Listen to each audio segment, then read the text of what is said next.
Carl Jung published his book Psychological Types in 1921, introducing 4 functions of consciousness: thinking, feeling, sensation, and intuition, and the 2 attitudes through which these 4 functions are deployed: introversion and extroversion. If one of these functions habitually predominates, it is called our primary or dominant function, which is paired with a secondary or auxiliary function. It was Jung who taught us that a rational function, thinking or feeling, is paired with an irrational function, sensation or intuition, to develop a conscious orientation, or as he put it, an ego consciousness, that involve just these 2 differentiated functions. On the other hand, the tertiary function is less differentiated, that is, less within our conscious grasp, and the inferior function is totally immersed in the unconscious, and thus a source of errors and complexes. But it also provides the bridge to the self, the total personality, that the other differentiated functions cannot. The inferior function is carried by the anima or animus, contrasexual archetypes of the soul that can serve as tutelary figures, representing the otherness of the unconscious. They allow a relationship to develop between conscious and unconscious contents, with the potential to replace this tension of opposites with the harmony of wholeness. To spire now, because understanding your hidden personality functions may reveal the unconscious patterns shaping your life. The tertiary and inferior function would, in most people, remain potentials only, and are represented in dreams in archaic ways. In the second half of life, however, they press for integration into consciousness, to balance our one-sidedness and allow for wholeness. That is the lifelong task of individuation. If you are unfamiliar with these concepts or need a refresher, it is recommended that you watch the previous video, The Psychology of Personality Types. Jung's functions follow a 4-fold structure, which is typical of the archetype of the self. These functions follow the archetypal patterns of the 4 classical elements: air, thinking; water, feeling; earth, sensation; and fire, intuition. The self is the quintessence, the 5th element, which unites all of the elements, or all of the forms of consciousness. We are dealing with the archetype of the differentiation of consciousness, which helps you to become who you are meant to be. But for that, we must go beyond simple identification, and few of us really do. Most of us live as if we were simply our parents' son or daughter, husband or wife, disciple, and so on. In other words, people live their complexes as if they were reality. If we are to embark on the journey towards consciousness, we must break free from these identifications. For many, the psychological nature is as yet unborn. Each of us is born into a particular family and culture, shaped by a typological bias, and we quickly learn that failing to meet the expectations and demands of others can lead to serious consequences. In a way, unless we are fortunate enough to be born into a family that aligns well with our natural type, we all make a Faustian bargain in childhood, trading our true innate nature for power, knowledge, and material gain, and we pay an enormous price for that later on in life. Psychological types have to do with discovering one's own unique orientation, something that can only emerge after sufficient disorientation. It is not merely a framework for casually labeling others from the outside. To do so would entirely miss its true purpose. Psychological types make sense of the way one follows one's individuation process, but it does not account for the many distortions of type that arise from substituting other functions to satisfy or defend against the type demand of an environment that hinders individuation. One may appear to be very successful on the outside, but in reality suffer from inner fragmentation. The persona or social mask, a collective way of playing a role in the world, may have nothing to do with one's true nature. It is also best not to make a type diagnosis to someone who has not yet made a connection to the self that would be natural to him or her, because all you may be doing is noticing the negative personality that has swallowed up the patient's true self. When neurotic traits are easily diagnosed in a patient, it suggests that what is being observed is not the person's natural personality, but rather a falsification of the original personality. What does consciousness mean? It isn't simply non-comatose, although that does help. In a seminar, Jung was asked, is not individuation, in our sense of the word here, rather living life consciously? A plant individuates, but it lives unconsciously. Jung's answer was, That is our form of individuation. A plant that is meant to produce a flower is not individuated if it does not produce a flower. It must fulfill the cycle, and the man who does not develop consciousness is not individuated, because consciousness is his flower. It is his life. It belongs to our process of individuation that we shall become conscious. In allowing the subtitle of psychological types to be the psychology of individuation, Jung implied that the flowering of consciousness has something to do with the progressive emergence of the psychological types. Just as a flower represents the individuation of a plant, consciousness represents the individuation of a human being. If a person individuates, fully blossoms, the various functions of consciousness become the petals of that flower. In this sense, consciousness is the human being's flower. Towards the end of his book on psychological types, Jung combined function types and attitude types to describe, in turn, 8 function attitudes. These were the psychological types in Jung's original description. However, very few of us, even among psychologists, can recognize the 8 function attitudes described by Jung. For Jung, the attitude type is the primary thing, and the function type serves as a secondary aspect that expresses the attitude in a specific way. Accordingly, he organized his general description of the types in terms of the attitudes, describing first the peculiarities of the basic psychological functions in the extroverted attitude, and then going on to the peculiarities of the basic psychological functions in the introverted attitude. Let us then briefly describe them. The extroverted thinking type bases all actions on intellectual conclusions guided by objective data, whether external facts or accepted ideas. He elevates objective reality to a universal law, applying it to both personal and collective life. This embodies the entire meaning of his life. Just as this person subordinates himself to his formula, so too does he expect others to obey it too, for whoever refuses to obey it is wrong. He is resisting the universal law and is therefore unreasonable, immoral, and without a conscience. Extroverted thinking is interested in definitions that would hold true for everyone, according to ideas everyone might agree with. At their best, extroverted thinkers are statesmen, lawyers, practical scientists, respected academics, successful entrepreneurs. They are excellent at establishing order. However, the more rigid the formula, the more such a type develops into a tyrant who would like to force himself and others into one mold. Activities reliant on feeling, like friendships, family time, and artistic pursuits, often suffer.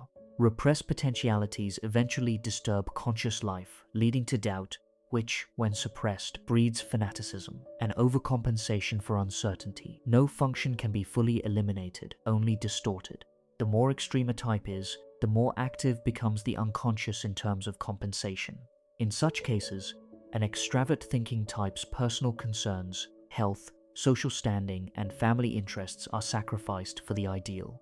Sympathy fades unless others share the same ideals, with close family often seeing only tyranny, while the outside world resounds with the fame of his humanity. Extroverted feeling is likewise oriented by objective values. This type detaches from the subjective and adjusts entirely to external influences. Something is deemed beautiful or good, not out of personal conviction, but to maintain harmony, avoid discomfort, or create a pleasant atmosphere. For example, a painting might be praised for its famous signature, or to avoid upsetting its owner, reflecting an adjustment rather than insincerity. The valuations resulting from the act of feeling either correspond directly with objective values, or accord with traditional and generally accepted standards. As such, they are genuine and represent the feeling function as a whole. The extravert feeling type seeks to connect with the feelings of others, to create a shared experience, by reaching out to merge in some way with the other person.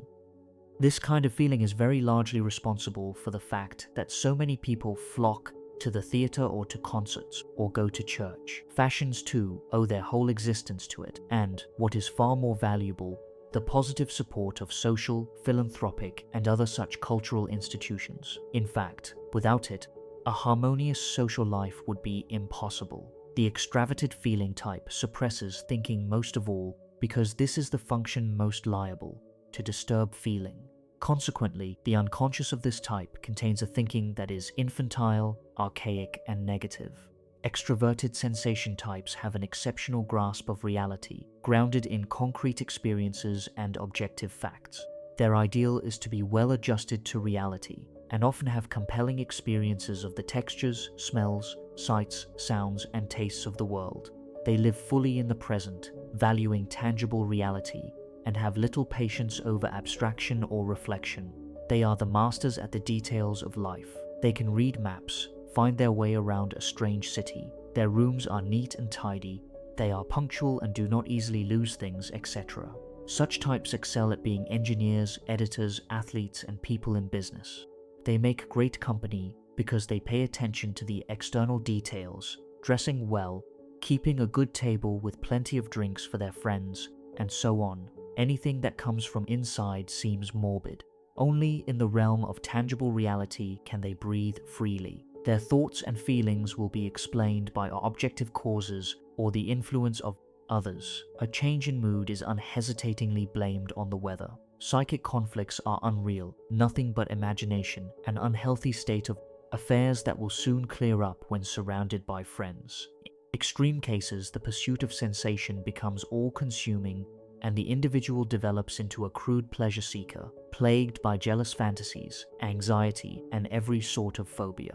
Extroverted intuitive types tend to easily pick up on what is going on in the environment or in other people's minds. They also have an extraordinary ability to seek out new possibilities, new fields to conquer, and their capacity to kindle enthusiasm for anything new is unrivaled. When entering, for instance, an empty house, they see what can be done with the space, the walls painted in particular colors, pictures in place, and even where the furniture will go. Sensation types see only what is in front of them. Intuitives see the same scene transformed. They have absolute loyalty to their vision and submit to its authority. Such types are common among entrepreneurs, investors, bankers, gamblers, hunters, etc. The great danger for extroverted intuitives is that they will spend their time and energy on possibilities, particularly those of others, and never realize anything themselves. The very situations that seem to promise freedom or excitement quickly lead, once their possibilities have been exhausted, to the feeling of being imprisoned. Thus, they will leave and seek something new. Moreover, such individuals tend to pay little attention to their physical needs. They simply do not notice, for instance, when they are tired or hungry. Over time, this self-neglect can manifest in various physical illnesses. The introverted thinking type is strongly influenced by ideas, though they have their origin not in objective data, but in his subjective foundation. He will follow his ideas like the extrovert, but in the reverse direction, inwards and not outwards. The introverted functions seek to match their experience of an object with the rich inner world of archetypal experience that is already present in the unconscious. Thus, one reflects on whether a particular idea really accords with one's inner truth, regardless of what others might think of it. An intense relation to objects, which includes people and things, is secondary or almost completely lacking in every introverted type. Simply not pathologizing introversion, seeing it not as an unhealthy and dysfunctional way to adapt to the world, may be one of the most healing things a psychologist can do. An introverted thinker often struggles to know when to stop and feels the need to redefine everything from scratch, to the point that it becomes exhausting and hard to follow. Such people are typically oblivious to the objective requirements of, say, a relationship. It isn't that they don't love, but they are simply at a loss to know how to express it. Although they never shrink from thinking a thought because it might prove to be dangerous or wound other people's feelings, they are nonetheless beset by the greatest anxiety if ever they have to make it an objective reality. In the pursuit of his ideas, the introverted thinker is generally stubborn. He lets himself be exploited if only he can be left in peace to pursue his ideas. However, he will burst out with vicious, personal retorts against every criticism, however just. Casual acquaintances think him inconsiderate and domineering. To outsiders he seems prickly, unapproachable, and arrogant. But the better one knows him, the more favorable one's judgment becomes, and his closest friends value his intimacy very highly. The introverted thinking type is the proverbial absent-minded professor. This can be quite charming, but less so the more he becomes single-mindedly attached to his own ideas or inner images. Then his convictions become rigid and unbending, his judgment cold, inflexible, arbitrary. In the extreme case, he may lose all connection with objective reality and so become isolated from friends, family, and colleagues. Introverted feeling types tend to have a calm appearance behind which there may be considerable inner emotion, character, or intellect. Still waters run deep is very true of such people. They are mostly silent, inaccessible, hard to understand. Often they hide behind a childish mask, and their temperament is inclined to melancholy. As they are mainly guided by their subjective feelings, they are concerned with values that matter most to themselves, and their true motives generally remain hidden. People of this type neither shine nor reveal themselves. Their lack of desire to impress or influence others sometimes arouses a suspicion of indifference and coldness on the one hand, and stupidity on the other. Wordless expression is a common feature of such people. They are more interested in solving an underlying feeling problem than in making communications to address people's expressions of discomfort triggered by the problem. Extroverted feeling, by contrast, tends to be more communicative, using a stream of reassuring words to put people at ease. Since introverted feeling types appear reserved, it might seem on a superficial view that such people, paradoxically, have no feelings at all.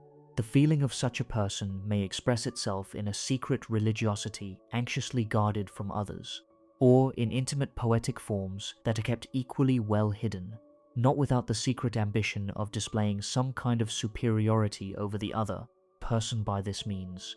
The secret feelings are sensed as a sort of stifling presence that holds everyone nearby under a spell. This presence carries a mysterious power that can prove terribly fascinating to an extroverted individual, especially a thinking type, as it resonates deeply with the unconscious. This type has a primitive and inferior thinking, which tends to be reductive and concrete. Introverted feeling types often have a heightened sensitivity to what other people think, frequently perceiving others as harboring negative thoughts, scheming, or plotting against them. This leads to fatigue, stress, restlessness, and irritability. Over time, their deep emotional intensity can deteriorate into a superficial and excessive need for control, expressed through vanity and authoritarian dominance. The introverted sensation type is guided by the intensity of the subjective sensation excited by the objective stimulus. For instance, when somebody comes into the room, he notices the way the person comes in, the expression in the face, the clothes, etc. Every detail is absorbed. Outwardly, the introverted sensation type looks like a piece of wood with no reaction at all, and you do not know what is going on within him, but inwardly the impression is being absorbed. The quicker inner reactions go on underneath, and the outer reaction comes in a delayed way. These are the people who, if told a joke, are likely the last to laugh. Introverted sensation concerns itself primarily with finding order, organizing experiences, and monitoring the comfort of the body on the inside, seeking to avoid it from getting overstimulated, overheated, too tired, too hungry, or too filled with the wrong foods. Such a type may appear as calm and passive or capable of rational self-control. However, this is really due to his unrelatedness to objects. Normally, the object is not consciously devalued in the least, but its stimulus is removed from it and immediately replaced by a subjective reaction no longer related to the reality of the object. Such a person can easily make one question why one should exist at all, or why objects in general should have any justification for their existence, since everything essential still goes on happening without them. Seen from the outside, it looks as though the effect of the object does not penetrate into the subject at all. In extreme cases, the subject has an illusory conception of reality, which goes so far that he is no longer able to distinguish between the real object and the subjective perception. Since his unconscious is distinguished chiefly by the repression of intuition, this type lives in a mythological world where people, houses, mountains, rivers, and things appear either as benevolent deities or as malevolent demons. The introverted intuitive type, like the extroverted intuitive, senses future possibilities and potential outcomes, but focuses inward.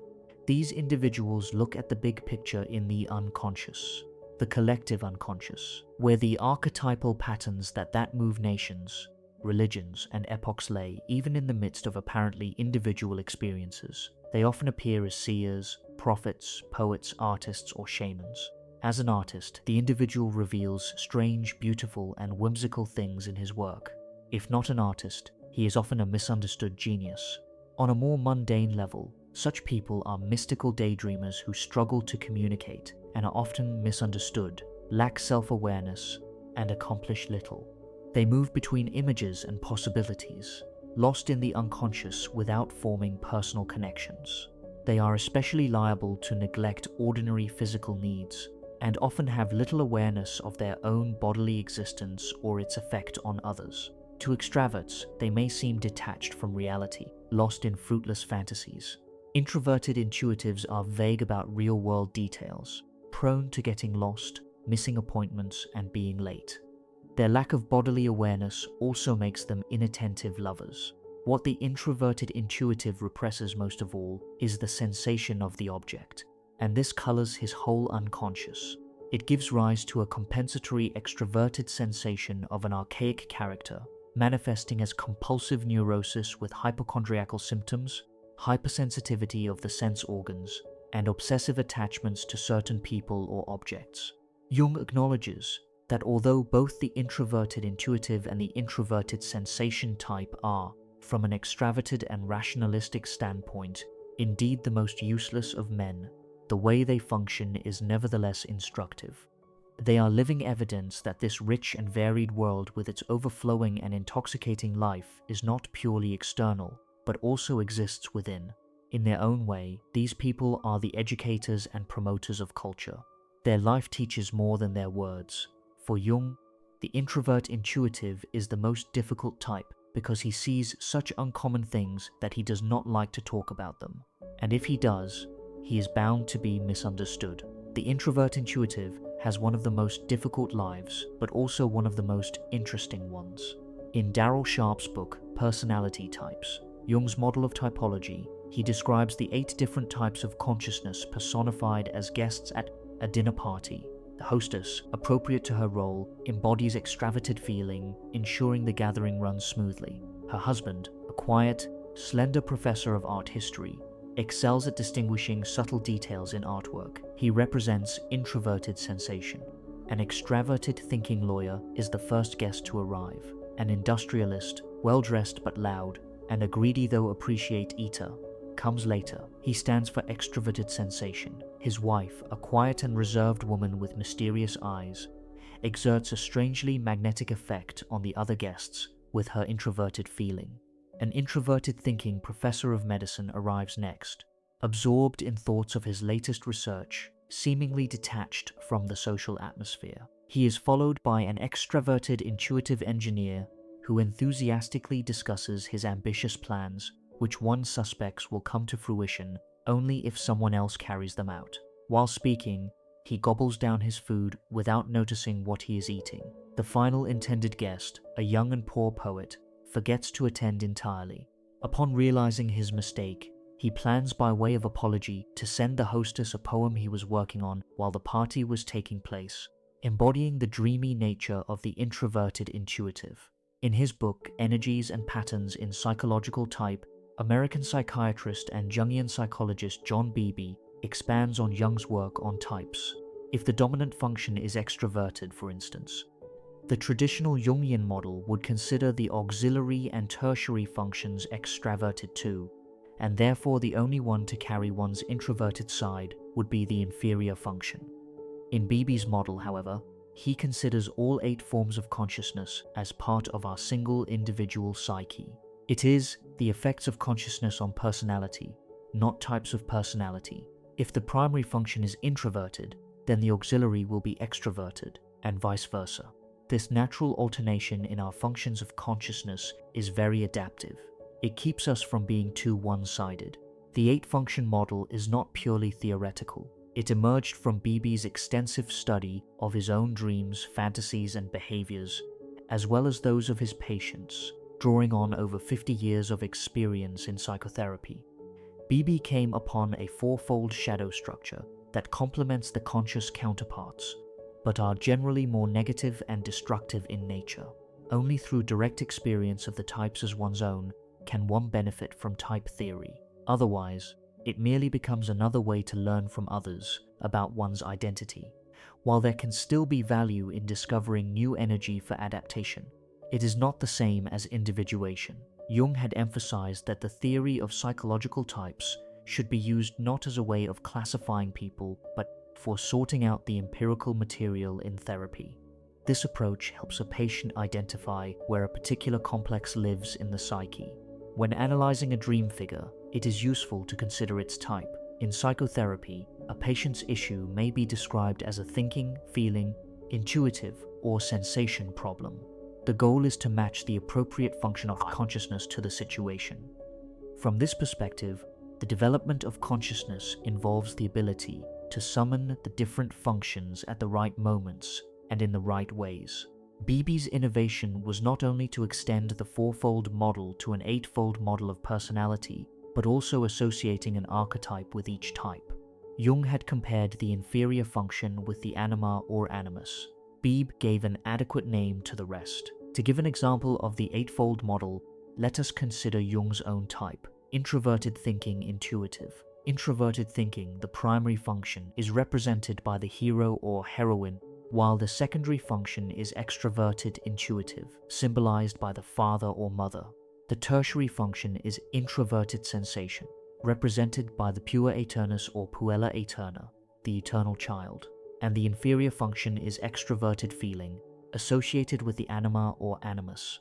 These four archetypes belong to the ego-syntonic aspect of consciousness, that is, to the personality which aligns harmoniously with the needs and goals of the ego. Behind each typological position in the unfolding of consciousness, an archetype plays a role, guiding us to be heroic, parental, and even puerile and contrasexual, as part of what makes us capable of becoming aware of ourselves and the world around us.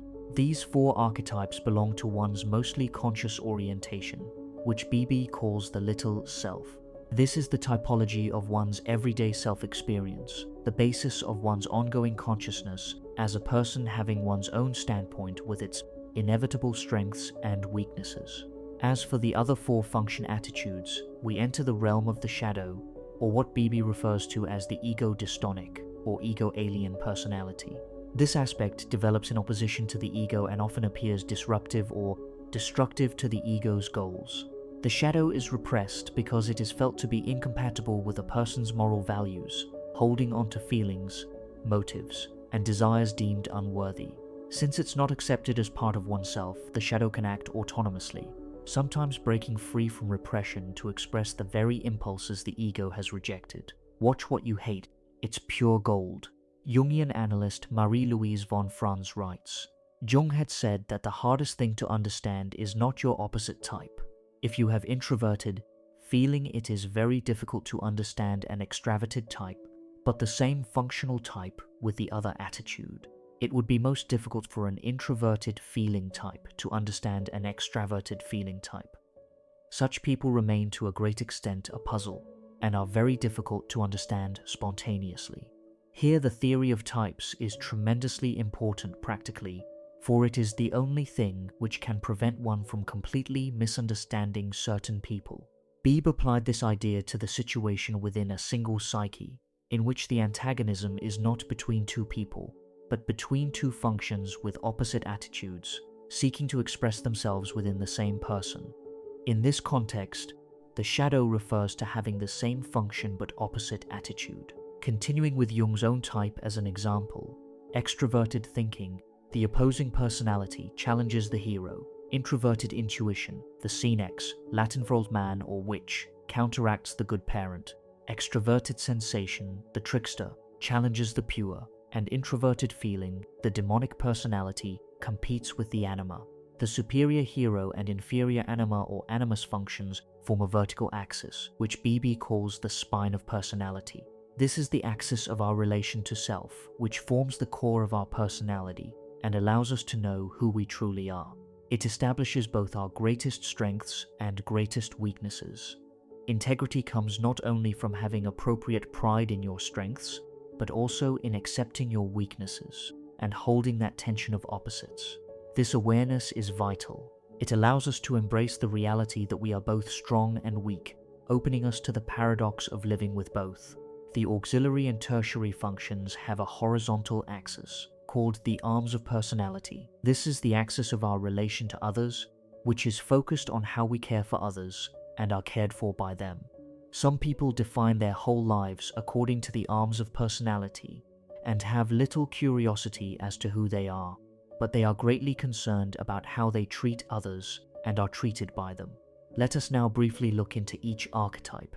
The hero or heroine archetype represents the superior function of consciousness and the archetypal image for the development of the ego or self-identity, which begins in early childhood. It is the area of strength and pride because it is associated with a sense of competence and potential mastery. As such, it initiates individuation. The hero is the symbol of the greatest value recognized by us.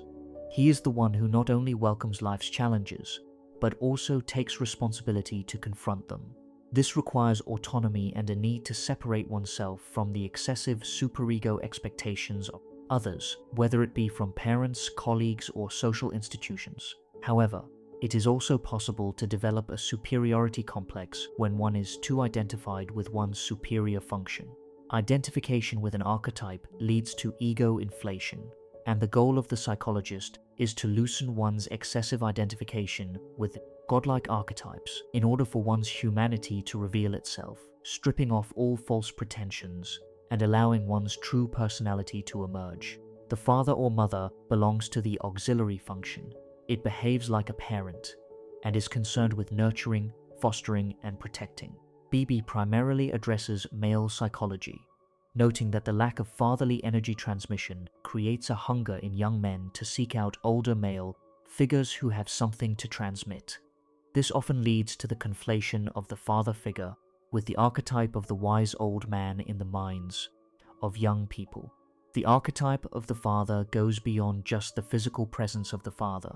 It includes the body of knowledge about fatherhood that he passes down, allowing his children to undergo an initiation process towards maturity and selfhood. A crucial aspect of a man's masculinity is tied to how potent or impotent he feels in having something valuable to impart.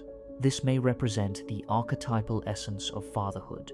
It is important to recognize a man's need to engage with what might be symbolized by the totem pole, representing a vertical succession of ancestors. Each man must receive love and guidance from his father and, in turn, be able to pass this on to his own children. The nurturing father archetype is associated with the auxiliary function, not the dominant function, so that, as the father archetype comes into play and becomes important to the man, he must loosen his identification with the archetype of the hero. The hero is forever proving his own mastery. The father, by contrast, seeks to help the people he mentors to feel and be more competent. He cannot fulfill this role if he remains in competition with them. The confusion of the two leading functions into one is a very easy mistake to make in attempting type diagnosis. The pure Eternus or Puella Eterna represents the tertiary function and is characterized by immaturity and play. The tertiary function is like the left hand of a right-handed person, sometimes original and creative, but always a bit unstable and at times weaker in its reliability than the inferior function. Even when the tertiary function shows talent, it tends to be acutely aware of its need for support or guidance from someone else, and is thus more associated with vulnerability than with competence. The eternal child is someone who exhibits a kind of false individualism. Since he is special, he sees no need to adapt. This leads to an arrogant attitude towards others, fueled by both an inferiority complex and false feelings of superiority. Such individuals often struggle to find the right job, as nothing ever seems quite right or what they truly wanted. The same applies to relationships. There is always a but that prevents the pure from making any real commitment. Their ideals are so far removed from reality that everything feels like it is not the real thing, leading to a form of neurosis, the provisional life, the strange attitude and feeling that one is not yet in real life. Of course, the eternal child is not only negative, he can also bring the energy, beauty, and creativity of childhood into adult life. It is, as Nietzsche puts it, the archetype that utters a sacred yes to life, the pinnacle of life affirmation.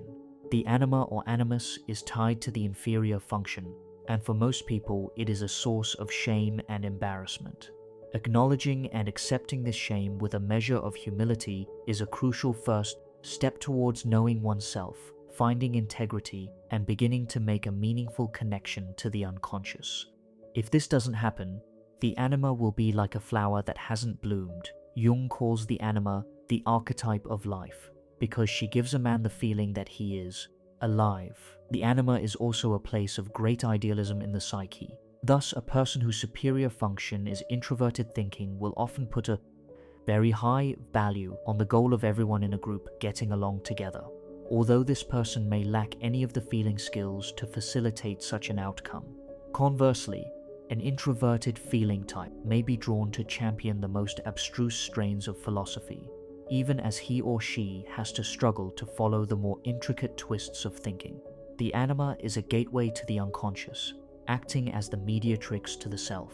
Jung recommends getting to know one's anima as well as possible, especially during the second half of life. That is his therapy for the numerous anima problems: bad moods, resentments, obsessive longings for attachment, uncontrolled emotional outbursts. All of these, Jung says, are symptoms of faulty adaptation to the inner world. Since the anima is concerned with how the man is relating to his deeper psyche, she will call attention to problems by sending symptoms from dread and depression to obsession and depersonalization. Through these manifestations, the anima moves the ego to acknowledge the reality of the psyche. These symptoms tend to moderate when the anima is recognized as the bridge to the unknowable self, which the man must learn to respect. When Beebe struggled with depression, migraines, and exhaustion, he dreamt of a glum Chinese woman sitting alone in an empty room. Her husband squandered their money on gambling and drugs, leaving her with nothing. The woman, his real-life laundress, was practical and efficient, embodying an introverted sensation type focused on tangible sensory matters. Beebe saw the husband in the dream as a less flattering side of his superior function, extroverted intuition, chasing possibilities and taking his energy into the world. The dream was saying, very specifically, that his introverted sensation was not getting anything from him. Beebe writes, "I looked at what was happening with my patients in my developing psychotherapy practice. I was very excited to hear everything they were telling me, so much so that I was listening with bated breath, neglecting even to breathe properly. No wonder I came home to migraine headaches. I was retaining carbon dioxide. I made up my mind that I would have to attend to my breathing while listening to patients. This opened a series of spaces that allowed me to be aware of my body as I practiced therapy. I then noticed that in my body, as I attended to it, were clues to what was going on in my patient beyond anything dream interpretation could have revealed. Beebe noticed that if his stomach or chest felt tense, that was a signal that his patient was feeling uptight. By paying attention to these bodily sensations and discussing the feelings with the patient he was experiencing inwardly, relevant material would surface, helping to move the therapy forward. When Beebe helped the patient express the feelings his body had picked up, he would finish the session without a headache and feel energized, rather than depleted. This approach seemed to serve as a tonic for his inner life. Later, a dream about the Chinese laundress showed her happier, as her husband had been taking her out for ice cream. The opposing personality is the shadow of the hero, an area of frustration and challenge that fuels defensive character traits such as paranoia, avoidance, passive aggressiveness, and inappropriate seduction.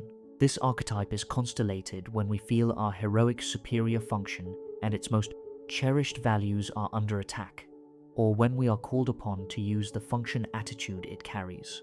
The opposing personality can be viewed as a tendency to become detached in relation to certain kinds of situations one doesn't immediately know how to handle, or to tune out in the face of effects one doesn't know how to deal with.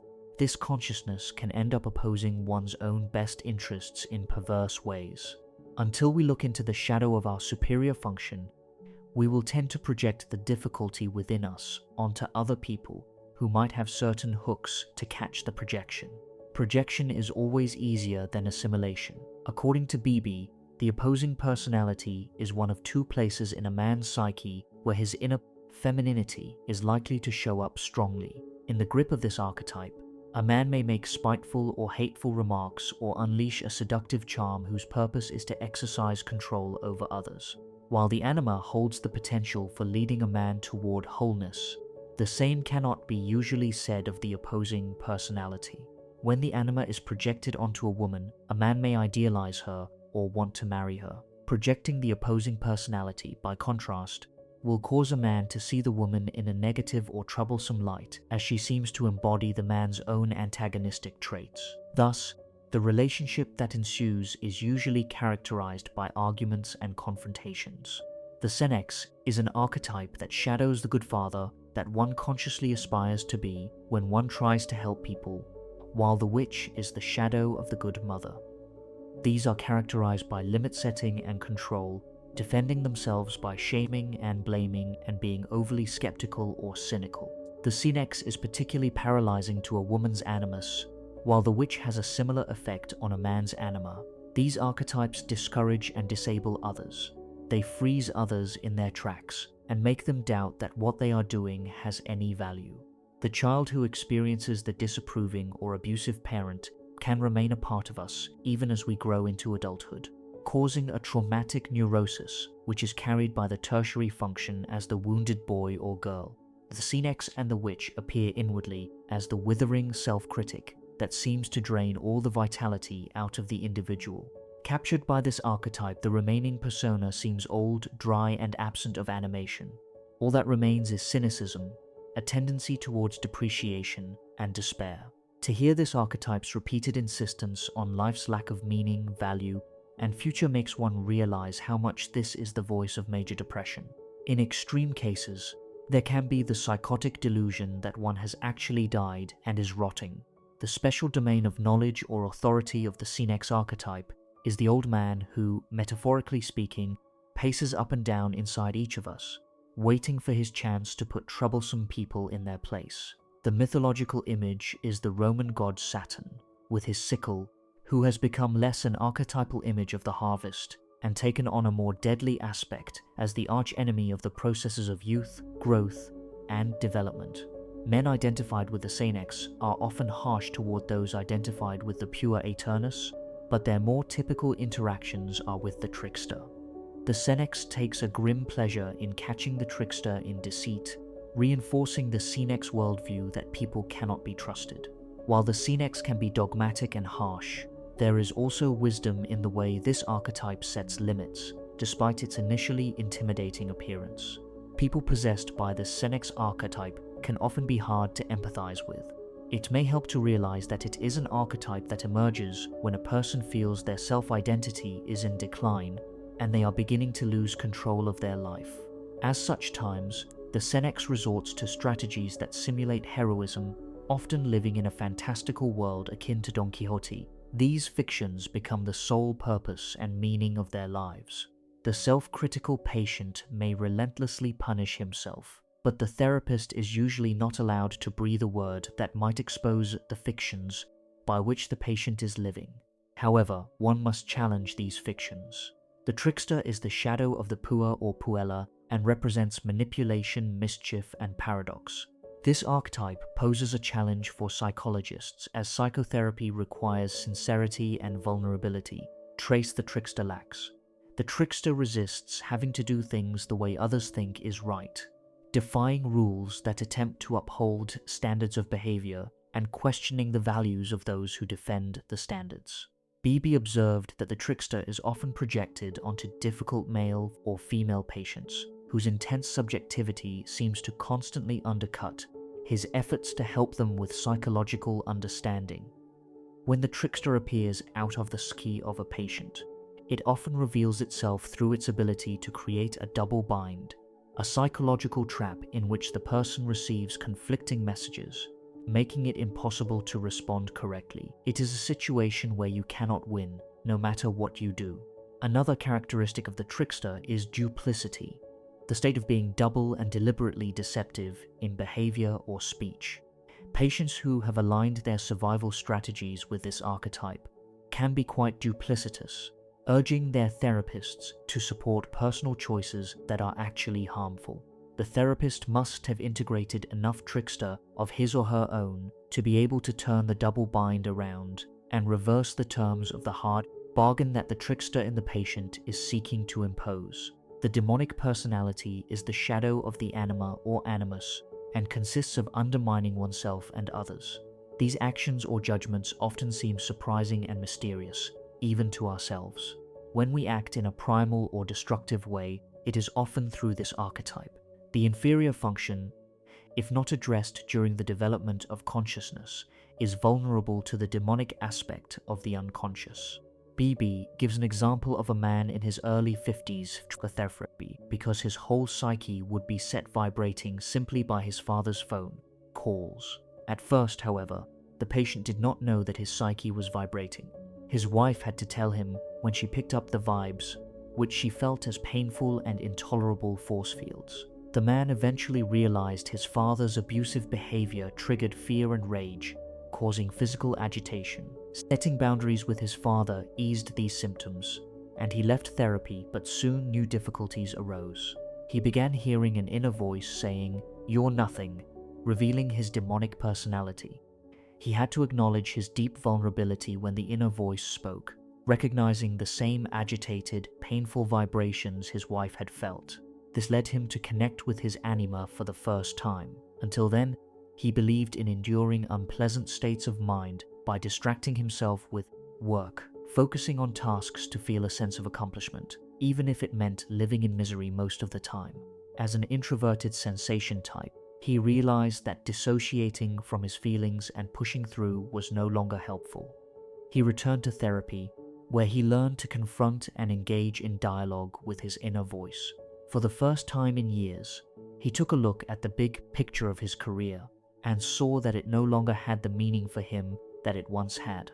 He made a career change to work that better aligned with his values and allowed him to contribute more meaningfully. In this way, the introverted intuitive demon that had plagued him became a daimon, guiding him to a higher level of integration within his own ethical perspective.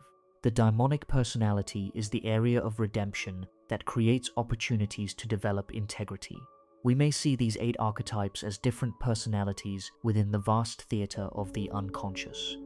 They too have a role to play in our lives, seeking to express themselves outwardly. It is by integrating these archetypes of the collective unconscious that we truly become an individual. This process is at the heart of individuation. It is the journey of discovering your essence, who you were meant to be. While these archetypes have typical characteristics, they do not manifest identically in every individual, but adapt uniquely to each person's life. By making use of all the 8 forms of consciousness in the course of our lives, we move towards wholeness. When it comes to knowing ourselves, we must integrate the hero and the anima or animus, while acknowledging the limitations of the opposing and demonic personalities. In our relationships with others, we need to be in touch with the parent and child within us, while being mindful of the senex, or witch, and the trickster, whose influences can be both guiding and disruptive. When we are able to translate emotions into images, that is to say, to find the images which are concealed in the emotions, we are inwardly calmed and reassured. However, if we leave those images hidden in the emotions, we might be torn to pieces by them. When an inner situation is not made conscious, it happens outside, as fate. If we do not gain control over the images within us, we run the risk of them gaining control over us.